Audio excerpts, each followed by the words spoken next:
I can't think of anything. I'd like to introduce our program manager then at this time. And this is where we're going to segue into real slides, I think.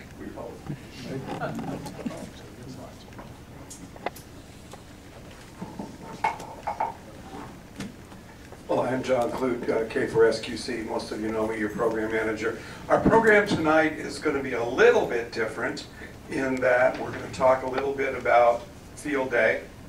We were accused at one of the club meetings about NFARL being kind of competitive when it comes to field day. And both Wes and I said, no, we don't really try to compete at field day. It's a chance for Scott Strauss, KB4 KBS, who is our new field day chairman, to get in front of us and tell us a little bit about just a reminder of why we do field day and what we plan to do that. Following that, Jim, if he's back, is going to talk. Jim's had to pick up some family members at the airport. Going to talk a little bit about the Georgia QSO party, something that we've been working really hard on. As I believe you know, we've decided this year to have a intra-club competition. The original discussion was to switch to the reds and the blues. And I said in this political season, maybe that wasn't the best color in the whole world today. So we're going to be the yellows and the greens instead of the red and the blue teams. And also talk a little bit about an opportunity to spell NFARL through on-the-air contacts. Following that, Chuck is going to talk a little bit about one of the things we really want to do is use both of these events as an Elmering opportunity to get as many people involved as we possibly can in both the Georgia QSO party and the and field day. So with that, yeah, yes, Wes. What's an Elmer? An Elmer.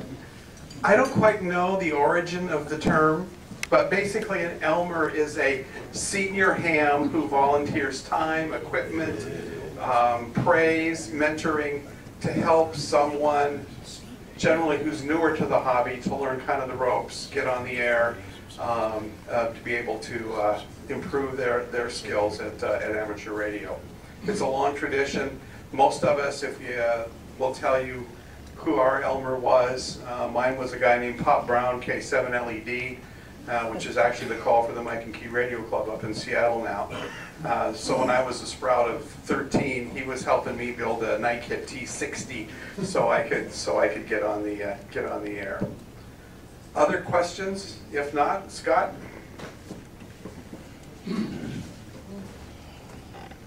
This is going to be a strange feeling for me.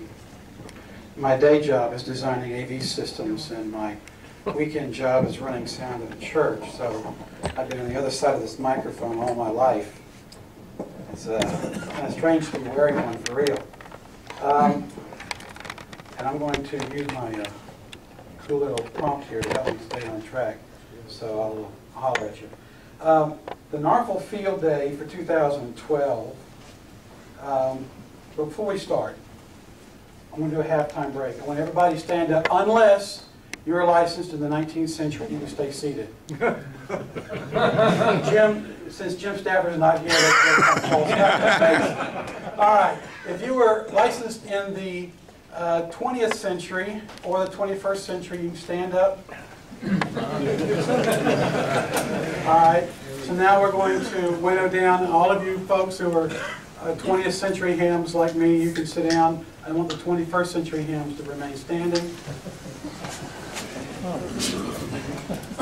Now, some of you have been licensed for a decade, and it's probably hard for you to comprehend. A decade you've been licensed. Some of you have been only licensed for a few weeks or a few months or a couple of years. I want you to feel especially invited to be very actively involved in Field Day this year. You can be seated, thank you. And I didn't get too many weak joint pops, so that's a good thing. So, the 23rd and 24th of June, 2012, the fourth weekend of June. Put it on your wife's calendar. Put it on your relative's calendar, Steve Mays, who's not here tonight, when you're scheduling. He's visiting his relatives. He's visiting relatives. Fourth weekend in June, not the last. Usually it's okay, but the fourth weekend, 23rd and 24th. For as long as I can remember, we've had our field day at Waller Park. Now, I can't remember once we had it up at the park by the water tower where our 706 machine is, but Waller Park Extension off of Dobbs Drive. If you've ever gone down Atlanta Street past Krispy Kreme, you come to that big curve where everybody stops to turn left and traffic is backed up, that big curve, that street to the left, that's Oxbow. Turn down Oxbow, about halfway down Oxbow, Dobbs Drive. Now you know how to get there without a GPS. Moving on. Trying to organize and coordinate an undertaking like Field Day is really it's a magnitude of complexity that humbles me. And I'm grateful to those who've gone before me, Ian, who's behind the camera, and those who were before him.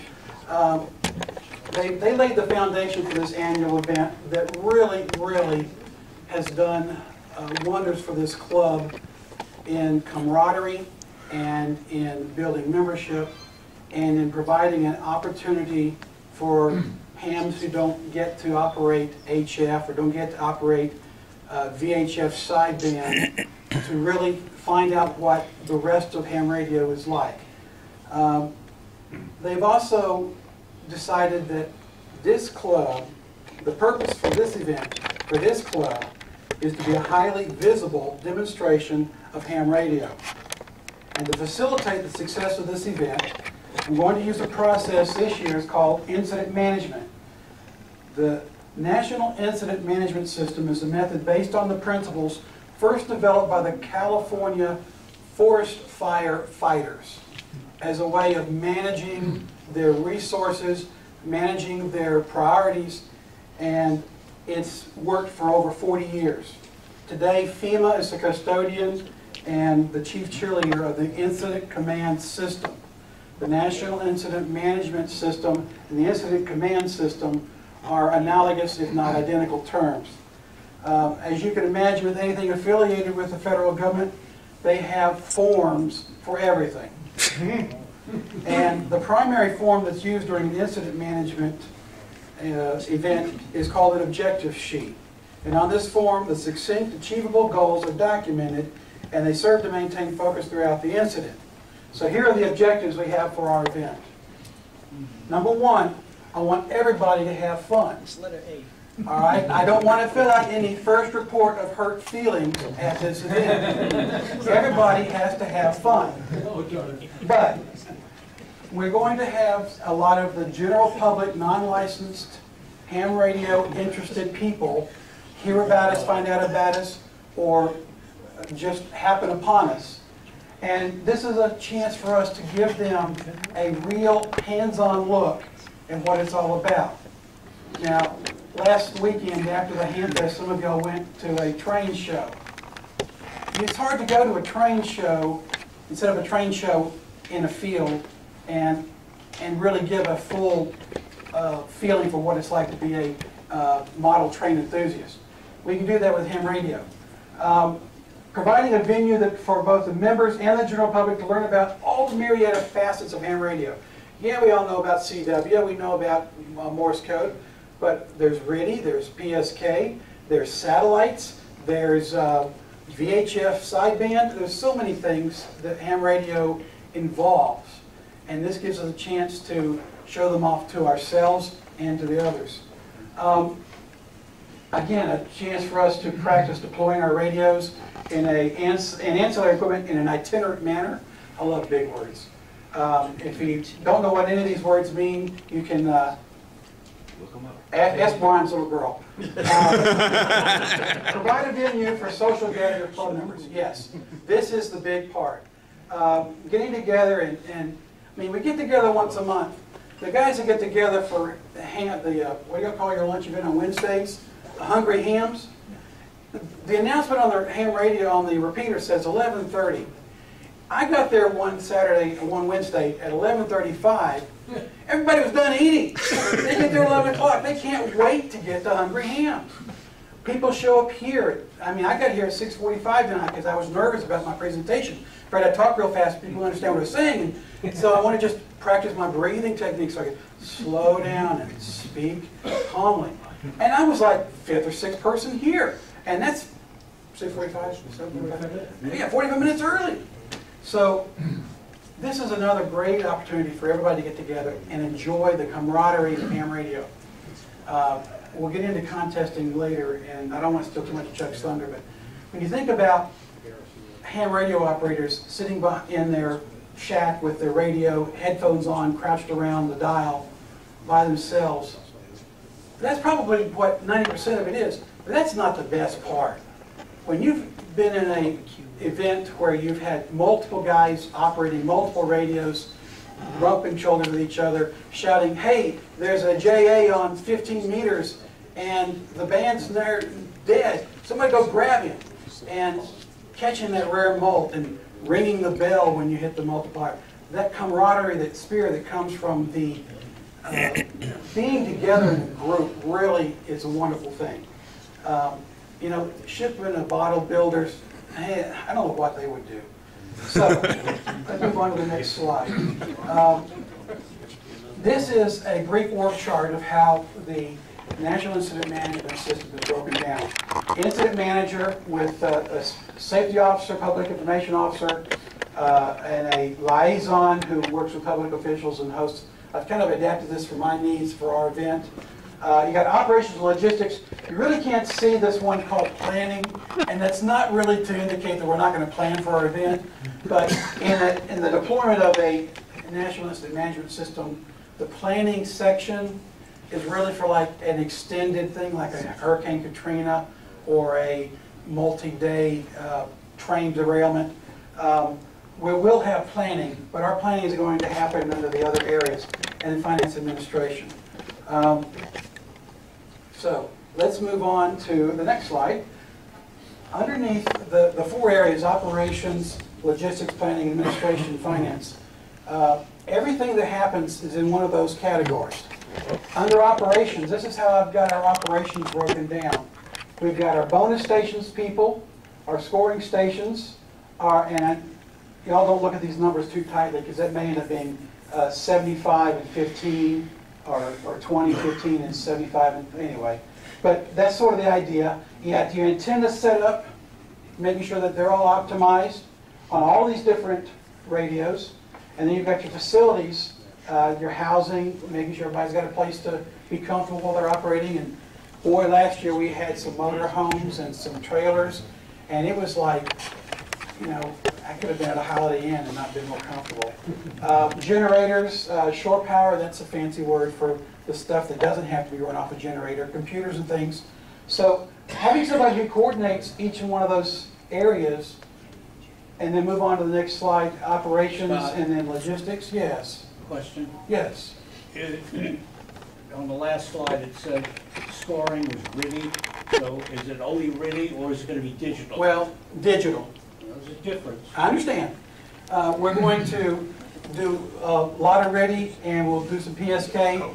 We might even, if we see there's some JT65 happening, but mostly we'll work RIDI since it's more of a contest mode, but we'll also catch PSK as well.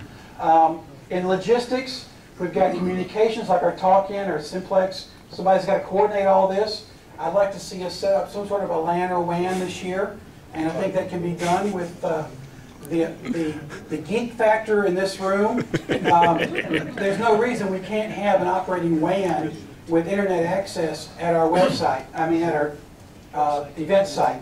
So we've got to have food. I mean, you can't have an event without food. Saturday evenings are a big dinner. You got to have snacks and fluids. If it's hot, we got to keep everybody hydrated.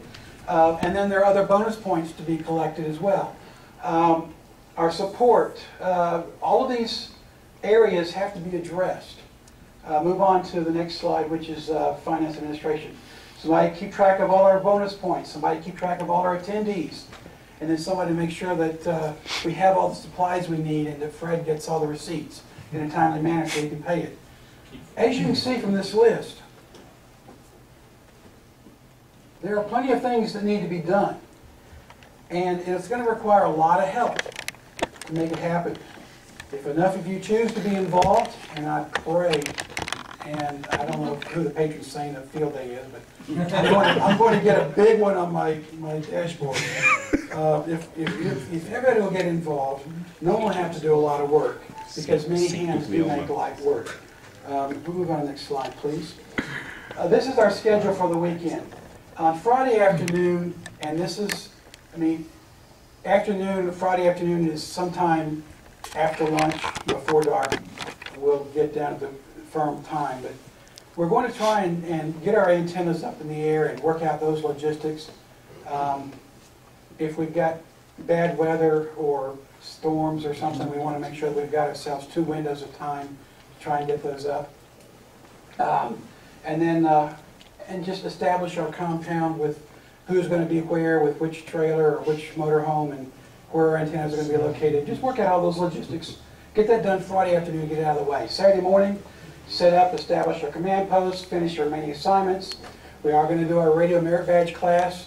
The radio merit badge class should terminate around 11:30 or noon, and then they've got to make an on-air contact.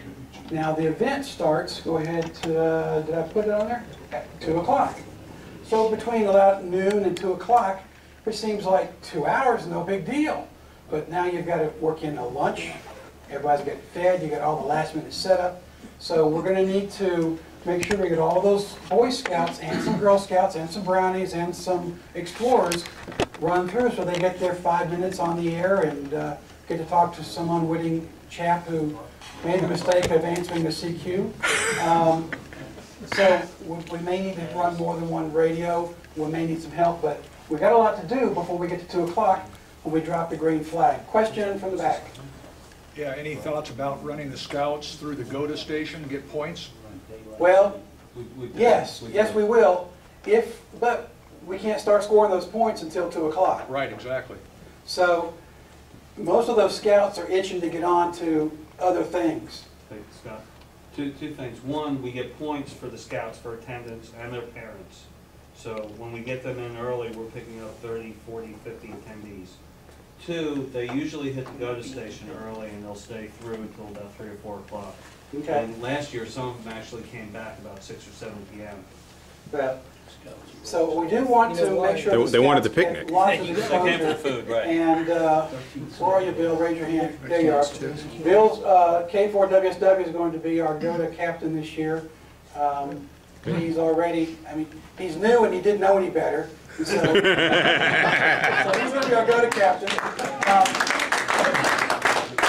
So we want to get these scouts run through. We want them to have a good experience, but we also have to be respectful of the fact that they've been up there, their parents have been up there since 8 or 8:30, and they've got other things to do. So we need to make sure that those that need to get on the way, get on the way. Then we're going to have dinner at 6 o'clock. Please plan to be there. We will, as always, have a great covered dish with meat provided by the club. Then Sunday afternoon, 24 hours later, 2 o'clock, we'll pull the plug and say, it's over with for another year.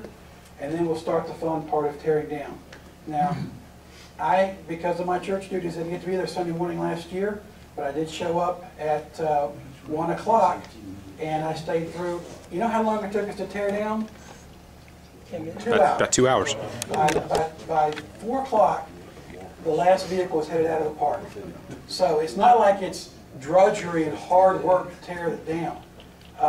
So I would encourage you, if you can, if you would please put on your schedule to come by Sunday after church or after lunch or whenever suits you before the Braves game to help us tear down.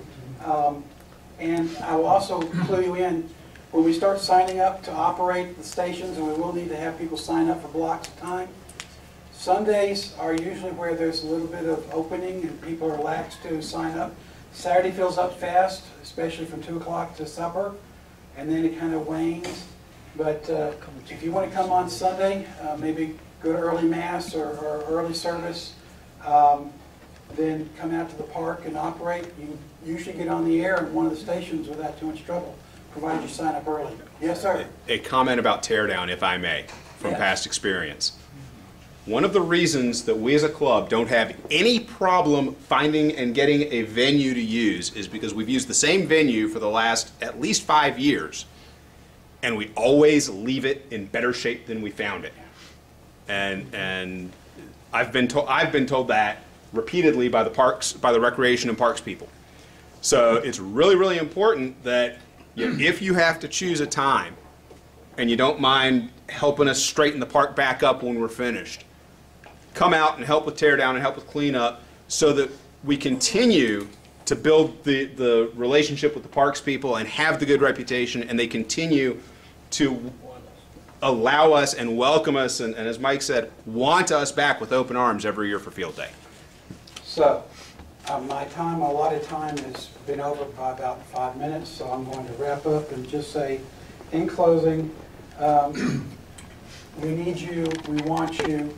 If you're a new ham, if you want to operate HF, if you don't have an HF radio, if you have an HF radio and you want to go have some fun operating with other guys, if you want to work a station and then laugh about how ugly his fist is, come out to field day and you'll have a great time. Now, the part B of this ties in to this in that Chuck is up next, because I don't see our Quaker Oats.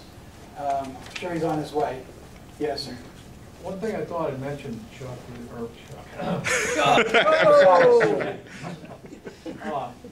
our club has been #1 in the country for the last 3 years in participation in this event, so we're real proud of that fact. Right. And that #1 category is in number of attendees recorded. And we don't just go down on the street and start writing people's names down. We make them come to us. Now, that is not something to be taken lightly. All of those people who sign up and give us their names and or their email addresses and or say, I'd like to find out more about ham radio, they get follow-up. And they turn in, anybody who's been to a field day, ours or another's, and because of that experience, you became a ham radio operator, there's 1, there's 2, okay? So it does work. And, you know, if you're a new ham and you get to go to field day, now this is Mike's story. Your first experience at a field day as a new ham, and you see all this stuff, you see all these big radios that you didn't even know existed. I mean, all you already knew about was the little walkie-talkies. Now you got these big things, these wires and antennas, and that guy's in Colorado, that guy's in Alaska, that guy's in Montana, that guy's in Hawaii. It opens up a whole new world of ham radio to you. So, new technicians, please come be a part, learn, catch the spirit, and feel the wonder and the awe of this group dynamic. All right, Chuck is up to talk about Elmering, and I guess you're going to talk about the QSO party in Jim's stead. Thank you, Scott. And I didn't make it squeal once. Okay, thank you. Good job, Scott. Well, I'm pinch hitting, as you might guess. Jim W4QO is scheduled to do this part of the presentation. And, so I'm sort of trying to remember what he was going to say, but hopefully we'll get through it and have some fun. Who knows what a QSO party is? Everybody know what QSO? Well, let's do it the other way around. Who's never participated or knows what a QSO party is? All right, Wes. I never have. You've never played in the Georgia QSO party, Wes? Any QSO party? How do you get elected president? I don't know. Maybe we should have a recall. We need to make that a requirement for our club president now. Well, a QSO party is typically an event where a group of people, and in this case it's groups of hams within a state or province in Canada, decide to get together and say, we're going to have a ham radio event that we sponsor as a community in our province or state. And our goal is to be able to make a lot of contacts with folks elsewhere in the world, particularly across the US and Canada and also across the world. So it's just a big event, a chance to sort of show off your local ham community to the rest of the world and to sort of make you, as a state, the focal point of where radio contacts are coming to. So, that's what it is. It's an event where everybody, in this case, the Georgia QSO party, where the whole world wants to contact Georgia. And conversely, our goal in Georgia as hams is to make contacts with every other state, province, and if possible, other DX entities around the world. This thing is happening in April. It happens on 2 days in April. It's a Saturday and a Sunday. It's the 14th and 15th of April. It's 10 hours each day. On Saturday, it starts at 2 p.m., runs to midnight. Sunday starts 10 a.m. the next morning and runs to 8 p.m. that evening.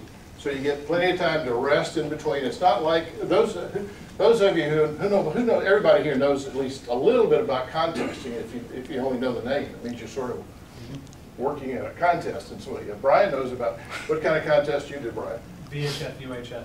Right. You go up to the top of mountains and Spend 36 hours hitting it hard. yes, okay. And a lot of contests run for 48 hours straight. You know, and the rules say you can't be on more than 40 hours or something out of 48. You know, so you get to sleep a little bit. But this one you get plenty of time to rest. It's not a high pressure kind of a contest environment. It's one where you attempt to make contacts at a good clip, but it's still fun. You do it at your leisure. Some people make it a very sort of personally competitive event to see if they can do better than they did last year. Others just like to get together and have fun. So that's what it's all about. You can operate on any of the common modes of phone, CW, or digital. Interestingly, in this, the digital contacts are counted as if they're CW contacts, which has an advantage because each digital and CW contact counts for 2 points versus a sideband contact or phone contact counting as 1 point. So you can make points faster with digital. So those of you who like to do digital modes, here's an opportunity to play at the Georgia QSO party to do that. Now, when you make a contact with another station, it's not, you know, you don't sit around and talk about the weather and what you had for dinner last night. It's a contest kind of environment, so the objective is to make the contact, exchange a bit of information, and go in and make another contact. And the exchange from Georgia is, first of all, typically, you would call CQ, you would wait for a call back from the station, and then when you get a call sign from that station, you simply respond with their call sign and the signal report, and the county from which you are residing, or transmitting. So in this case, you call CQ, W2EW, or EM calls you back, you say W2EM 59 Fulton, thank you.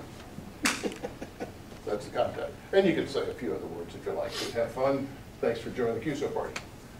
So that's the exchange that goes on. And if you would, please go to the next slide. All right. Now, a little bit of background on the Georgia QSO party.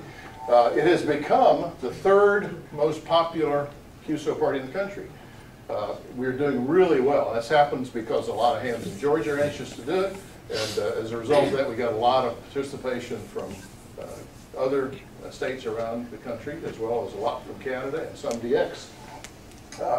The state QSO parties are particularly interesting to the strange group of hams who like to chase counties. You know, how many counties are there in the U.S.? 3,077. 3,000. And Bill, how would you happen to know that number? Because I've worked them all. Believe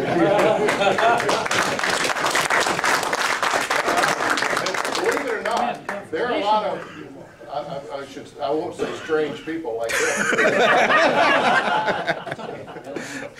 There are a lot of really talented people like Bill who are persistent enough to go seek out contacts in every county in the U.S. That's an amazing, and there are a lot of folks who've done it. What's the number now, Bill? It's over 1,000. It took me 50 years. Some of them do them in 3. Wow. But QSO parties are an event where county hunters love to come. They love to look for those rarer counties. So one of the things that we'll do during this QSO party is there'll be rovers. Those are mobile stations. They'll be going from county to county. And each new county is a new contact for somebody in a different state. So they'll be, the objective is to the term activate, have hams operating out of every county in Georgia. Last year we did it for the first time, I think, ever. Is that right, Chaz? What's that? Was that, last year was the first year we got every county active? Okay, good job. Yeah, there's 159 in Georgia, so. All right, now, the Georgia QSO Party gives out lots of recognition for those who participate. So there's lots of awards to be won. We had over 30 participants from our club last year. Just by saying, hey, would you like to go participate? How about signing up? You know, we just encourage people to do it. And about 30 folks participated, and a number of them won actual awards. The Georgia QSO Party sponsored awards, and 7 of our club members won their category in the QSO Party last year. I'll give you some examples. Bill Barr won the Georgia Low Power Mixed category. That means he worked low power, 100 watts, and both CW and phone, both modes. Jim Stafford won the Georgia QSO Party Mixed QRP. That's low power. In his case, 10 watts on sideband and 5 watts on CW. Chris Howard, young man still in high school, won the Georgia QRP CW award. Dave Fisher, who's one of our sort of remote members who lives in Missouri but visits here an awful lot, won the U.S. QRP award. That is someone from outside of the state who had the most points in low power. Scott Straw, who just presented, won the Georgia Single Rover award. All by himself, roving, right? He won that one. I had a driver. Okay, but you were the only operator, right? And Mac W4AX and I had the honor of winning the mixed, the multi-operator, multi-station high power award last year. And you get a nice plaque that looks something like this. So, you know, it's a good thing to go do, and you can win. We had some very unsuspecting winners over the years. People who said, I won! I don't know if you were like that, Scott, were you? Were you surprised? I was. Okay. So, all it says is you don't have to be a miracle worker to be top of your category in the Georgia QSO Party. So think about doing that. Now, also in the last 3 years, we've been fortunate as a club to have the top aggregate club score of every club, of any club in Georgia. We scored higher, when we put together all the scores from all the people in our club who participated, we had the highest score of all.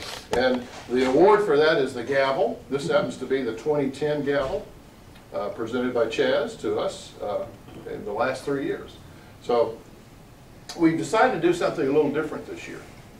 Rather than compete for the top club, we decided to say, let's give some other clubs the opportunity to do that. We'll stand aside for at least a year. And hopefully other clubs will rise to the occasion and do some great scoring, and we'll be able to pat them on the back for doing that. And we'll talk a little bit in a minute about what we're going to do instead of that. So if you would, Chuck, go to the next slide. Hey, Chuck, have we told GARS that yet? I think we have. They weren't happy. That's right, we should roll all our points to guards. And we'll tell you in a moment how you can do just that if you like. This was a plaque that Chaz put up on the website that at the time I don't think you had a gavel, so you put a plaque up. It was just something to show. Yeah, so that was our public recognition. This was our actual physical recognition. Okay, next one, please, Joe. All right, now, one of the things you're going to do a little different this year is to sort of celebrate us as a club, and also maybe spike the enthusiasm a little bit, both from our side and from the other folks outside of the state who want to participate and call us. We have secured 5 one-by-one call signs, and nobody in the room has a one-by-one personally, do you? Oh, Wes, do you have one? Well, He did when he first started. There was only 2. There's only 2. West Carl was 4A. 4A? 4A. So one was 9A. 1 by 1. All right, so we have the one-by-one call signs with prefix of K4 and the suffixes that spell out NFARL. Okay, so we will put those 5 call signs on the air on both sideband and CW for a majority of the 20 hours that make up the QSO party. Our goal is to have those call signs on at least 10 hours out of the 20, hopefully closer to 15 or maybe even 20. Okay, we're still distributing those call signs amongst those who are going to participate. We'd like to obviously have folks who are going to participate a lot, so we're working on exactly who's going to have which call sign. But I'll tell you how you can be a part of operating one of those call signs if you like. Certificates are going to be made available to anyone who works all 5 call signs on either mode or both. And we may get endorsements if you work on both modes. And that can happen for us in the club. Anybody in Georgia or anybody in the world can work one and hopefully all 5 call signs. They do, they'll be eligible for a nice certificate. We'll make available to them. NFARL. Worked all NFARL. Worked all NFARL. Yes. Hard to say. Worked all NFARL. Okay, Joe, please. Okay, now, one of the key things about when you work a contest, even a low-key contest, which this contest you could classify sort of low-key, is you want an effective way to capture the contacts, because you're going to be making contacts fairly rapidly. And it's almost imperative that you use computer logging to do that. The rules don't require that. If you only make a few contacts and write them down by hand, you're still eligible to send those in by hand even. But the organizing body would much prefer that you send in a computer-generated log. And there are lots of logging programs to do that. However, we're going to suggest that if you don't already have a logging program to use to do this, N3FJP makes a really nice Georgia QSO Party logging program.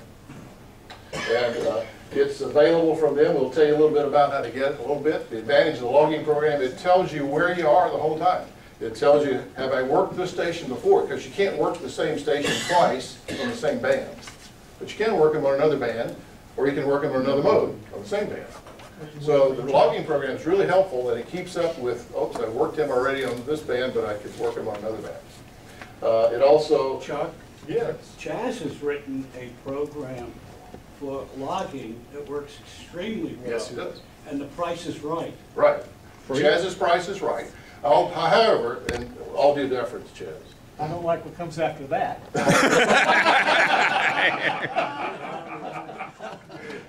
With all due respect. We would like to encourage you to think about using N3FJP because it's also the logging program we use at Field Day. So if you use it for the Georgia QSO Party, you'll be really tuned up and ready to roll and be very skilled in using it when we get to Field Day. Nothing will be new, it will be just old hat to you. Does it work under Windows 7? Does it work under what? Golly, good question, Joe, and I will wait till my driver gets here later to answer that question. He does. He does. Okay. I'm not the expert on it, but Jim will be. Okay. We'll talk a little bit about it, about how to do this, but one of the points that we alluded to earlier on is since we're not competing as a club for the club award, if you are a member of another club, Joe, as you and a number of other folks here are, you obviously feel free to take your score and credit it to another club. And that's one of the things that Georgia QSO Party lets you do is it says I'm affiliated with club A or B or C, and I'd like my personal score to count as a part of that club's aggregate score. So if you're a member of another club, What's GARS paying for ours? maybe ice cream this year. All right, so that's one way we can help other clubs. And if you are not quite sure how to get all this going, as you know, we have an ELMA or mentor program here in the club, and we'd be more than happy to help you figure out how to get your logging program going, either one you have going now or N3FJP. Yes, John? What happens if by accident, enough people submit their logs with NFARL, and even though NFARL doesn't apply, they still smoke everybody? We will work to not make that happen. Okay. And, yeah. Okay. All right, next one, please, Joe. Well, here's an example of the primary screen, the screen you actually ever only look at in the N3FJP logging program. And I didn't bring my laser pointer with me, but it's a very simple program. You say I'm operating in what mode, CW, phone, digital. You say what band I'm operating on. You just enter those two things. Then you start calling CQ. And when a station calls you, you put their call sign there. The program will automatically fill in this, presuming it's going to be a 59 or 599. You then type in the state or province from which that's the exchange they're going to give you. They're going to tell you what state they're in. And you're going to give them they're going to get, that's your transmitter. Then you're going to give them, you're going to record what they give you as the signal report. And you press enter, and you're done. And along the way, by the way, you will tell them the county you're in. And it will tell you what counties in Georgia you've worked. Since you're in Georgia, you can work all the other Georgia counties. That's fine. And it'll keep track of which ones you worked, which ones you haven't worked. And over here, it keeps track of which states you've worked and provinces. And that's important because the way most contests work is that as you make contacts, you get 1 point for a phone contact and 2 points for CW digital contact. You just add those up. But for every state or province you work, you get to multiply that again. So if you work, let's say you've made 50 contacts and they're all in Georgia. And then your next contact is with Tennessee. Well, you now take your 50, now 1 contacts, and multiply it times 2. And now your score is 102. It went from 50 to 102 with 1 contact. And then you make a contact with another state. Now you have 52 contacts times 3. It's now you multiply times 3, so you're up to 150 something. So multipliers are a key element of how you grow your score. And so one of the key objectives is to work multiple states and provinces, because each state or province gets you another multiplier. And Washington, D.C. counts as one as well. So lots of interesting ways to get your score, and this program keeps up with that. It says here, so it shows you right here, real time, here's what my score is. So it's kind of handy to have a logging program just to let you know. It's kind of like the scorecard at the baseball game. It is states, not sections. It is states, not sections. It is states. Yes. Not section states. Chuck, Yeah. also, if you happen to be roving with that, if you change counties, Yes. then it'll Yes, that also. Steve makes a very good point. This is where you put the county in that you're operating from. So if you're a resident, fixed station here in Fulton County, you put that in Fulton and leave it. If you're a rover driving from county to county to county to county, as you change counties, you change that. And also, as you change counties, if I worked you while I was in Dade County and I drive over to Walker County, I can work you again. Yeah, so you park on this side of the county line and work some stations, and you drive a couple of feet, and then 600 feet. 600 feet. The rural state. Yeah. No line sitting. No line sitting. No You line can't sitting. park your car across the line. They're right there. Okay, I gotta move along? Okay, I'm told to move along. All right.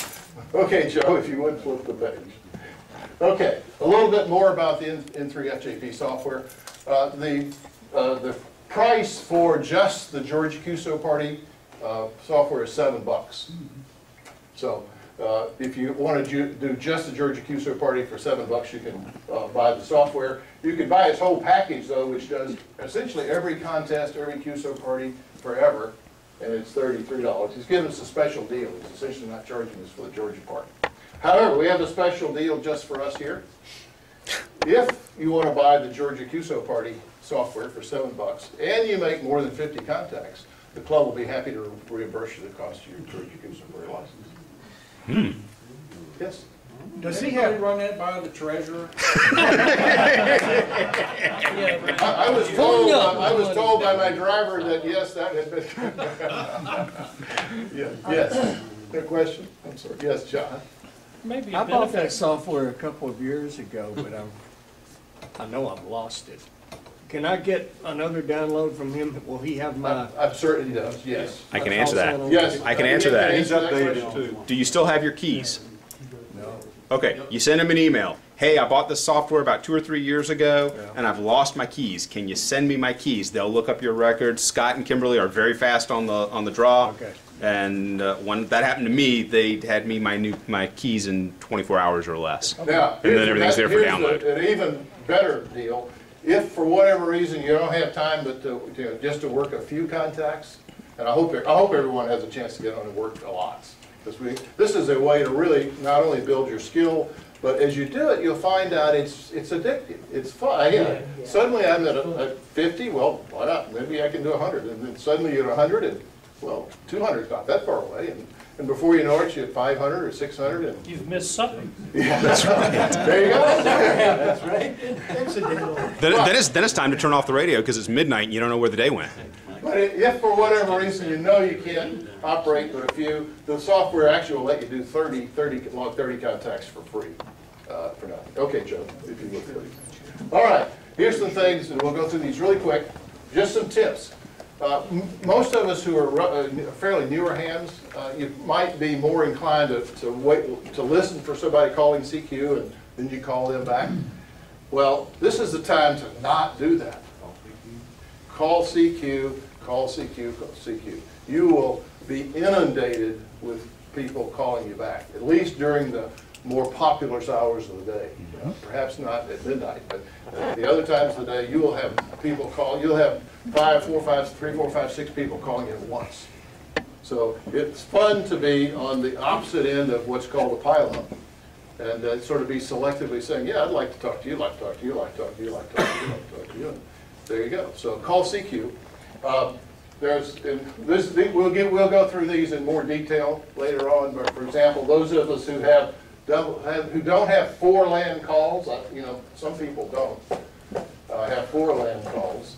You might want to put a suffix behind it that says, I'm really in Fulton County in Georgia, and I'm not in 3 LAN trying to call Georgia. It can be confusing sometimes. So we'll give you a few of these tips as time goes along, but I won't spend any more time on them right now. Okay, Joe. All right, now I said that we're going to do something a little different. John alluded to it. Since we're not competing for the club award, we thought, why not have a little sort of intra-club fun? And so what we decided to do is, why don't we create our own contest team? So we decided to do that. And you can operate a lot of different ways in this contest team. You can be a single operator operating out of your own station. That'll be just fine. You can go help operate at a mentor station, and we'll describe a little bit more about what that's about in a minute. Or you can, if you're really just nervous about this and not quite sure, just go and sign up and go and visit and watch and see what happens. And then maybe you'll decide you want to do it.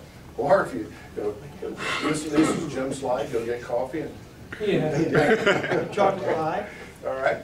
But we'd like to encourage a little of camaraderie here and have a little fun in that we're offering contest team T-shirts. And I think I had one over here. John, do you have yours? You got yours? Okay. Well, we're gonna model these or something. This is we decided instead of red and blue, we got the yellow and green team. This looks like the Green Bay contest. Yeah, I like John Davis. Oh, that's it. Okay, so we'd like to offer these T-shirts to anyone who'd like to join the team at a special reduced price of $5. They can be free if you like not to contribute. That's optional. But we'd like to make sure every member who becomes a member of the team gets a T-shirt. That'll sort of be a. And by the way, we're going to use these not only for the QSO party. We're going to use them for field day. So we'll kind of take this theme on over into field day, and have a little extension of our deal going on in field day. Okay, next slide. Chuck, quick question. Yeah. Can we acquire said T-shirts through the Mart? Not yet. Bill? Our purchasing department. No, we'll take names when we run out of what we've got. We now have a few large and 9 extra large of both. So as we once those go, then we'll take. Once we fill out the team rosters and distribute those shirts, we'll order more. So don't fear, you'll have a T-shirt. Okay. And if we need to go to larger sizes. Or different sizes. Okay. Now, to get things started, we said, why don't we take the folks that participated last year in the QSO party and sort of say, okay, and took the high scores to the lower scores and said, okay, this high score goes over this team, the next high score goes this team, next team, you know, sort of split the scores up from last year from team to team to team to team. Sort of arbitrary, nothing really scientific about it.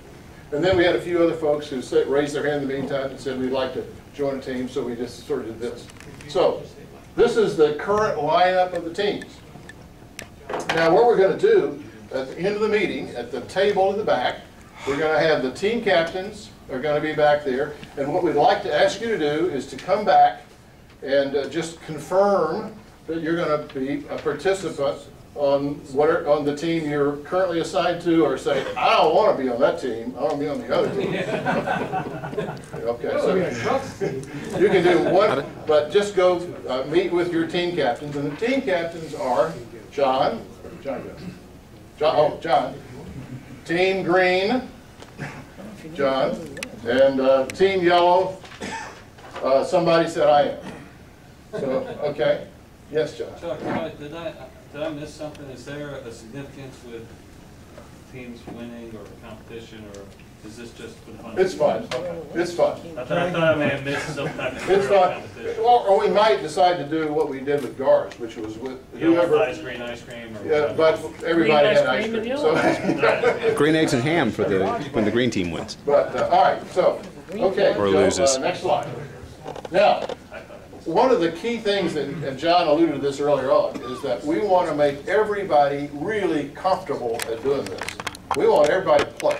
So if you have the least reservation about, I'm not sure I know how or why or what, 7 and maybe more operators have decided to open their stations to guest operators. And those are folks who are just not quite sure they know, want to, or are quite comfortable yet operating on their own.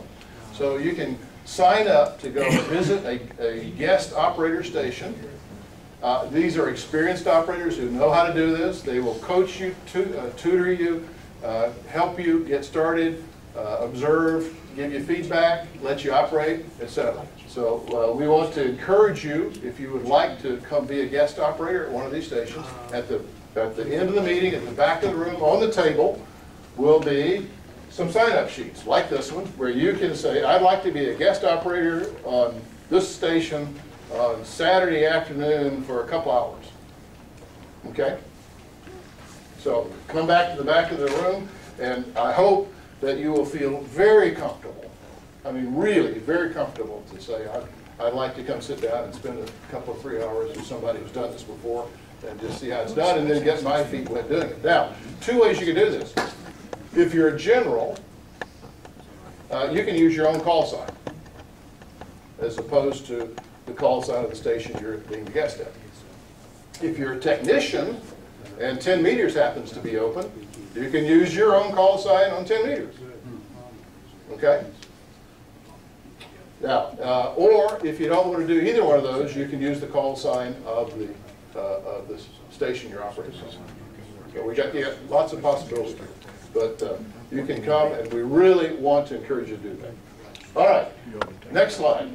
And this is it. So here's what we need to do. We need you, at the end of the meeting, after the prizes, go to the back and say, yes, I'm okay with the team I'm on, or I want to be on another team, or I'm not signed up for anything, but I want to be on a team, and we'll put you on a team.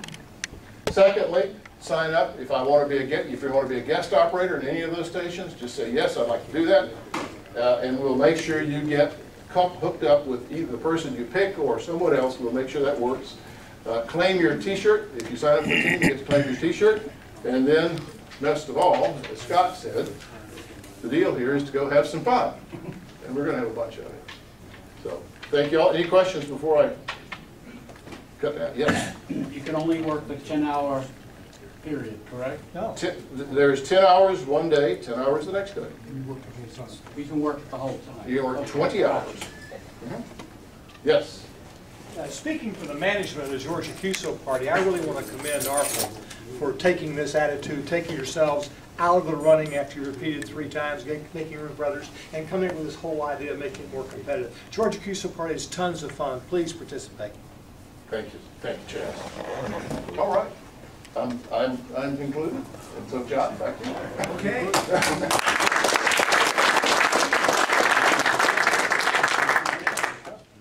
Well, with the permission of the three speakers, for those of you who have been here before, you know we usually give a certificate. The three of them have collected so many certificates, they said it's okay if we don't do one. So I guess what we need to do is just get on with the awarding of